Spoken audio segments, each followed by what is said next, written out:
Hello, good morning, good afternoon, good evening, Jar of Marble dwellers and Jar of Marble curious. My name is Linda and this is Jar of Marbles. Well, isn't it good to be here? It's always good to be here. I'm always happy to be here. I like being here. That's good, Bob. Today I'd like to talk a little bit about toxic people. The term toxic as it relates to describing people, particularly in the context of negative or harmful behaviour. Gee, that's a bit toxic. While the word toxic itself has long been used to describe substances that are poisonous or harmful. Well, it's about the same thing, isn't it? Well, its application to people and their behaviours started to gain traction in the 1990s and early 2000s. A bit of a buzzword, I do believe. You may ask what keeps me going. My body is 60% water and 40% spite. I've been dying to know. You know, my neighbour yells at her kids so loud that even I brush my teeth and go straight to bed. Yeah. So in the context of relationships, workplaces and general social interactions, the idea of someone being toxic became widely used to refer to individuals whose behaviours or attitudes were damaging, manipulative or draining to others. Yeah, very ordinary. Hey, bacon and eggs walked into a bar and the bartender said, "Sorry, we don't serve breakfast." Yeah. This usage was likely influenced by the growing interest in psychology, most definitely self-help, and more open discussions about mental health. And during that time, when terms like toxic relationships or toxic environments became more commonly used, didn't they, to describe emotionally harmful or abusive dynamics. Oh, and I love this. One thing about me is I don't distance myself from people who teach them a lesson. I distance myself because I finally learnt mine. Oh yeah, I like that. Doesn't always make it easier though, does it? Oh no, especially if it's someone, you love. Or thought you loved. It's that growing stuff, isn't it? Yes, it is, for sure, Bob. If you think back over your life at who you thought you were in love with, if you look honestly at the circumstances, your age, it may have been many things, but maybe not love. Hey, what kind of shoes do frogs wear in the summer? Open-toed sandals. Good one. Yeah, I thought so. The term toxic people gained further popularity with the rise of social media in the 2010s, where it became a common way to label people. We're really all very good about labels, aren't we? We like to label people, or behaviours that were considered detrimental to a person's well-being or social circle. But people can be very dishonest. Well, people who have harmed you will create false stories about you, your experiences and your character. They're doing this because in order to be honest about who you are, they would have to be honest about what they've actually done. Well, there you have it. Bottom line. Yeah. They just have to blame someone in order to maintain the layers of lies. Yeah, absolutely right, Bob. The fastest way to sort out your circle is to start being true to you. Oh, I like that.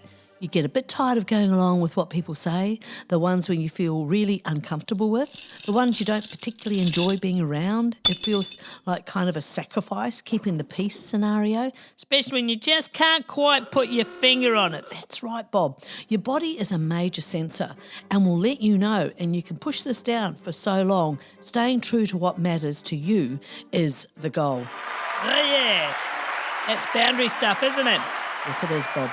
The label of toxic is often used to describe people whose behaviour, attitudes or actions negatively affect those around them. That's it, exactly. My dog accidentally swallowed a whole bag of Scrabble tiles. We took him to the vet to get him checked out. No word yet. His next poo could spell disaster. Yeah, that wasn't that funny. Yes, it was. While it's important to be mindful of the context and avoid labelling people harshly without understanding, here are some common traits that people might associate with toxic behaviour. Hey, what's the best way to burn 1,000 calories? Leave the pizza in the oven. So, here's number one, manipulative. They may use others to get what they want, often through deceit, guilt-tripping or emotional blackmail. It can be so subtle, they'll thread a subject into a conversation to manipulate what they want from you. Oh yeah, I know that one. Yeah, me too. It could be easy to miss, but when you start mindfully listening, You can't miss it. And especially if you're suspicious, and I can say for a fact that feeling suspicious is one of those emotions that you feel, and you feel it when something is amiss, so trust that. Like the nose on your face. That's right, Bob. Yeah, 1 minute you're young and cool, you might even be a little bit dangerous, and the next you're reading Amazon reviews for birdseed. Pretty much. Number 2, another thing to look out for is the ever-growing in popularity is the trait of being narcissistic. They focus excessively on their own needs. The operative word being excessively. Yeah, definitely. Often disregarding others' feelings or perspectives and have no empathy. They only pull that card when they have an audience or are pushed to pretend that they actually do have empathy. Something like this. That didn't happen, and if it did, it wasn't that bad, and if it was, it's not a big deal, and if it is, I don't believe it's my fault, and if it was, I didn't mean it, and if I did, you made me do it. Yeah, like perfection. Yeah, exactly like that, Bob. Well, you tell them about something odd that has happened to you, and it is clear that it's not on, and they doubt you're seeing it clearly, or they defend the other person who they don't actually know. Ding dong. There are many of us, unfortunately, that know this very scenario, and it can be bloody awful being made to believe that it is a reasonable where it has toxic stamped all over it. Well, as my Uncle Pete used to say, when life gives you chocolate, eat all of it and don't tell anyone. Thank you so much for that, Bob. That's all right. And if you're struggling with a difficult life situation right now, and the toxic ones. Yes, and they are overly simplistic about what you're going through. Well, you're clearly inconveniencing them. Well, for sure, for absolute sure. And to the point because, quote unquote, you're so strong, it can be very difficult because they expect you to shoulder the entire load. As if you're not going through enough. Yeah, precisely. Or they simplify a complicated situation so they can stay in your life. Well, that as well. As Ernest Hemingway once said, and this says it well, in our darkest moments, we don't need solutions or advice. What we yearn for is simply human connection, a quiet presence, a gentle touch. These small gestures are the anchors that hold us steady when life feels like too much. Please don't try to fix me. Don't take on my pain or push away my shadows. Just sit beside me as I work through my own inner storms. Be the steady hand I can reach for as I find my way. My pain is mine to carry, my battles mine to face, but your presence reminds me I'm not alone in this vast, sometimes frightening world. It's as a quiet reminder that I am worthy of love, even when I feel broken. So in those dark hours when I lose my way, will you just be here, not a rescuer, but as a companion? That was just beautiful. Hashtag toxic people. I recall a friend of mine from many years ago went through the unimaginable. She lost a child to a terrible car accident. She rang me on the day it happened, asking me to come over to the house. The police were just leaving as I arrived. She now had this awful news to try and make sense of. I then went through with her to identify the body. We went through every step. Together, funeral and life thereafter. Not long after a divorce, man, she went through tough stuff. Now, I knew there were no words. She was going through hell, but I messaged her, rang her, saw her every day for 1 year after, just to be there if she ever needed to talk, unload, or not talk, whatever she needed. We can only do so much, and for me, was just to be a friend, be there, and let her know I was there. Whatever happened after all that doesn't matter. Point is, being a good friend was my only intention as her life swirled and took on new directions and decisions. We can only do so much. The rest is really up to us. Number 4, the super duper trait of being controlling. Toxic individuals may try to dominate or micromanage others, imposing their will without consideration for personal boundaries. Yeah, they'll be telling you how to solve your problem, how to hold a pencil, how to raise your children. Mind you, you haven't asked, and their lives are a shambles. So consider the source. Yeah, don't take advice from someone whose life's upside down and filled with financial and or emotional strife. Precisely, like I said, consider the source. When people feel the need to give you unsolicited advice, nod and agree and do what you want anyway.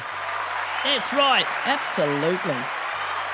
Another trait is they are consistently negative or Pessimistic? Yeah, they often complain or express negativity, draining the energy of those around them, and may criticise others without offering constructive feedback.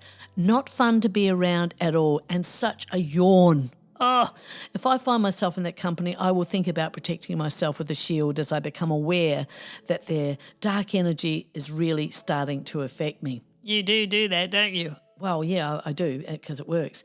You ever compliment a woman on a moustache, no matter how awesomely epic it is? I know that now. Passive-aggressive, instead of expressing frustration directly, they may use sarcasm, avoidance, or backhanded comments to communicate their displeasure. What is it, passive-aggressive? Well, imagine a person, say Emily, who is frustrated with her friend Laura, frequently cancels plans at the last minute. Instead of confronting Laura about it, Emily might say, "Wow, it's really impressive how busy you always are. I wish I had that many important things going on." This is a passive-aggressive way of expressing hurt feelings and frustration while pretending to compliment Laura rather than addressing the behaviour directly. So nothing appears to have been said out of place, but it comes with its own energy and it isn't pleasant. I often wonder who Pete is and why we do the things we do for his sake. Another trait of the toxic ones is to be dishonest. Hey, how can I get an ETA on that "this too shall pass"? Oh, I wish, Bob, I wish. So they lie or hide the truth to manipulate situations, which can create confusion and mistrust. Manipulators have been hard at it for years and it can be difficult to pick it. But if you're feeling uncomfortable, yeah, take a look at that. And you can't put your finger quite on it. Yeah, Bob, to me, that's enough to be on your guard. If it's innocent, you'll soon see that, soon enough. The phrase "don't take this the wrong way" has a 0 success rate. So much truth there. Another toxic person trait is disrespectful or dismissive. They belittle others, ignore their opinions, or treat people poorly, which can make others feel devalued or highly pissed off, depending on who the person is. Or the dismissive ones are so full of themselves, they will defend someone they don't know before they even try to agree with you. There's your disrespect. So, Ma, it's actually amazing how much you can accomplish around the house under the threat of someone coming over. Yeah, and if they don't make it, you're in a win-win situation. Yeah, that's right. It's up to you how much you will suck up. Sometimes you work with them. As in a job? Yeah, so keep your discussions to a minimum, obviously, but you have to find a way in that instance to stay uninvested in their BS. Bullshit? Yeah.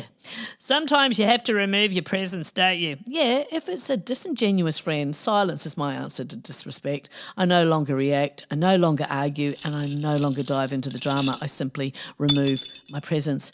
Cannot give a fig. No, I cannot. Another toxic trait is blame shifting. They refuse to take responsibility for their own mistakes, for their own actions, for what they've actually done. Instead, blaming others, creating reasons why, and they build it into some kind of false allegation based on a little bit of truth just so that they convince themselves that what they're saying is actually real. Or gossip. Well, yeah, anyone that talks badly about others, be sure they're talking badly about you. Not my cup of tea at all. I remember the first time I heard that concept. A century ago. Yes, Bob, and it made sense immediately. My spirit animal is raccoon. We have dark rings around our eyes. We like to eat junk. We're a little bit chubby, somewhat cute, possibly rabbit, and we'll fight you for no apparent reason. Oh my goodness, I feel seen. Hashtag toxic people. Another trait of the toxic person is the old victim mentality. They often view themselves as the victim in situations, refusing to take accountability for their actions or find another way, to address it, and often will blame others or compare themselves to others and in turn somehow blame them for their problems. Oh, Lord, it's so painful. I think that virtual meetings are basically modern seances. You hear them say, "There's someone who wants to join us. Elizabeth, are you there? We can hear you. Can you hear us?" It's funny, Bob. Yeah, I thought so. Another toxic trait is when they are jealous or envious. They may struggle with jealousy or resentment, especially towards others' successes, and may try to undermine or belittle them. Hey, I changed my alarms to applause so I get the recognition I deserve for waking up at 6 a.m. I love this idea, Bob. Yeah, me too. While these behaviours, jealousy and envy, are often associated with toxic individuals, it's essential to consider that no one is entirely one way and people can change. Sometimes these traits may be the result of past trauma or unresolved issues. It's also worth noting that it's healthy to set boundaries with people who exhibit these traits, especially if their behaviour starts to negatively impact your well-being. True words. That's right, Bob. How we can help ourselves to not be affected by toxic people. God, fathers, I used to wonder what it would be like to read other people's minds. Then I got Facebook, and now I'm over it. I like it. Yeah. Toxic people can drain our energy, manipulate our emotions, and disrupt our peace of mind. They might show up as constant complainers, manipulators, narcissists, or those who always bring drama. If poison is past its expiration date, is it more poisonous or is it no longer poisonous? Asking for a friend. Guess you're going to have to experiment a little bit there, Bob. You're right, eh? While we can't always avoid the toxic ones entirely, especially if they're family members, co-workers or neighbours, we can take steps to protect ourselves emotionally and mentally. Set clear boundaries. Yes, Bob. One of the most important ways to protect yourself is by setting firm boundaries and just say no without guilt. That's the one right there, isn't it? Yeah, you got to get over being guilty, protecting yourself, you and your turf. Decide what behaviour you will and won't tolerate and stick to those limits. You don't owe anyone constant access to your time or energy. Yeah, if you're not in my circle of trust, you're probably in my triangle of suspicion or my rhombus of doubt. Yeah. Yeah, the limbo of lies, no can do. Don't take it personally. Toxic people often project their own issues onto others. It's a them thing, isn't it? Yep. Their behaviour is more about them than it is about you. Remind yourself that their negativity isn't a reflection of your worth or actions. Good advice. And you've got to limit your exposure. You know they say you are what you eat, and I do not remember eating depression and back problems. Me either. If someone is consistently toxic and unwilling to change, it's okay to step back or limit your time around them. You don't have to completely cut them off unless necessary, but reducing how often you engage with them can help maintain your peace. Very important, dwellers. Yes, Bob, as important as a dress with pockets. Hey, where do you see yourself in 10 years? In bed reading.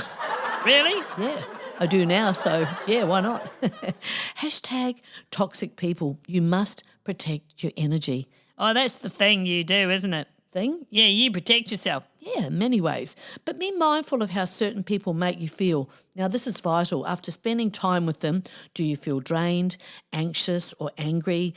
Use that awareness to guide how you interact with them. Practicing grounding techniques, journaling, or meditating, among many other things that you do that you know really chills you out, can also help you reset emotionally after difficult encounters. So, Bob, where do you see yourself, say, in 5 years? Mirrors and other reflective surfaces. I've been thinking that human hibernation should be a thing. Eat 4 months of food, then nap till August. Oh, I love it. Yeah. Focus on what you can control. You can't change other people, but you can control your reactions. Yes, it takes practice, and it is attainable. Very doable. This morning I saw my neighbour talking to her cat. It was obvious she thought her cat understood her. I told my dog. We laughed and we laughed. My cat would laugh too when I tell it. At some point, we got to choose. Hear that? Choose, choose, choose. Choose not to engage in drama. Stay calm, respond instead of reacting. That's the ticket. And refuse to get pulled into the emotional chaos. It feels very satisfying to do so. That's right. So just refuse. You've got to prioritise your self-care. Yep, so vital. Very much so. Taking care of yourself physically, mentally and emotionally makes you strong enough to be really kind to yourself. Oh yeah, I like that. Yeah, absolutely. The more you value and nurture yourself, the less power toxic people have over you. Sometimes the only thing to do is to recognise when something is not your journey. Let people deal with their own shit and walk away because that's their journey. And in the end, protecting your peace isn't selfish, it's necessary. Bloody smart if you ask me. Life will always have its challenges, downtimes and sadnesses, so all the more that you know deeply that you deserve to live a life that feels calm, safe and authentic. And sometimes that means loving yourself enough to walk away from anything or anyone that disturbs that peace. I need to win the lottery. My save for later card on Amazon is up to 1-2 million. So how about some practical self-care when you're stinging from toxic people? Well, when someone's words or actions have left you bruised, mentally, emotionally, spiritually, it's easy to spiral and it just feels dreadful. The pain feels personal, but the path to healing can be deeply practical. Self-care in these moments isn't just about bubble baths or spa days. Hey, those help too. Oh, yes, they do. Lord, give me patience, because if you give me strength, I'm going to need bail money to go with it. Yeah. It's about reclaiming your power, calming your nervous system, and always protecting your peace. Here's some ways to do that in real, actionable ways. Okay, got my pencil ready. Go. All right, start with the body. Toxic interactions don't just live in your head, they hit your body too. Tight chest, shaky hands, racing thoughts, that's your nervous system in overdrive. Ground yourself, go for a walk, barefoot if possible. Feel your feet, breathe deep into your belly. Yeah, I like walking barefooted. Yeah, me too. Hydrate and nourish. You've got to keep up the drinking of water. As we know and do, we really understand why it is so important. Hydration maintains body temperature, organ function, and overall health. Water is needed for your digestion, aids in breaking down food and absorbing nutrients. Eat something whole and simple. You're not being dramatic. Your body needs stabilising. I'm in my villain era, but like with boundaries and therapy. Yeah, not necessarily funny, but yeah. No, you're right there, Bob. You know, getting serious and dedicated about looking after yourself, the payoffs are huge. You'll never hear anyone say, damn, I never should have looked after myself, or Far out, man, I feel good. Exactly. Say the thing. You don't have to say it to them, but don't bottle it up either. Journal the truth. Write what happened. Be raw, be real, let it all out. You can keep it, burn it, trash it after, but get it out of your head. This is one of my faves. Makes me feel better and also discover other avenues of thought and ideas. I'd read recipes the same way I read science fiction. I get to the end and I think, well, that's not going to happen. Affirm yourself. That was not okay. I deserve respect. I am not overreacting. And say it till it sticks. I have all the money I'll ever need if I die by 3 o'clock this afternoon. Good to know. Yeah. You've got to set micro boundaries. Mute their texts. Don't respond right away or at all. Leave a group chat. Unfollow or hide stories posts if social media is triggering. You're not being rude. You're protecting your peace. My first job was working in an orange juice factory, but I got canned. I couldn't concentrate. Remember who you are. Toxic people distort your reflection. Look in a clearer mirror. Reread kind messages from people who love you. This is a good one. It helps you to remember that not everyone is twisted and toxic. That's a great idea. Hey, before you marry a person, you should first make them use a computer with a slow internet connection to see who they really are. You know what? You're absolutely right. I've seen people go bonkers. It can be a bit scary, actually. Make a list. What are 3 things I like about myself right now? You're not who they say you are. You cannot, must not base your opinion on yourself on what others think or how they treat you, especially ding-dongs. Look, I don't want to brag or make anyone jealous, but I can still fit my school tie I wore in high school. Totally awesome, Bob. Yeah, I thought so. And here's a final thought. Healing from toxic people isn't about pretending they didn't hurt you. It's about refusing to let that hurt define you. And you will. You're allowed to rest, to grieve, to slowly come back to yourself. And every time you choose yourself, that sting gets a little less sharp. Been there and done that and done it again not so long ago. Life's a bit like that. One big learning curve. And that's the end of another episode. It cannot be. Yes, but we'll be back. Much like an annoying smell. Yeah, correct, Bob. Hope you enjoyed this week's offering. And if you're going through this, you will get past all of it. And one day it will be a blurred memory. Promise. So say good day to the Rellos for me. Give the daddy long legs a sandwich. And we'll see you next time, okay? Okay then. Bye. Bye.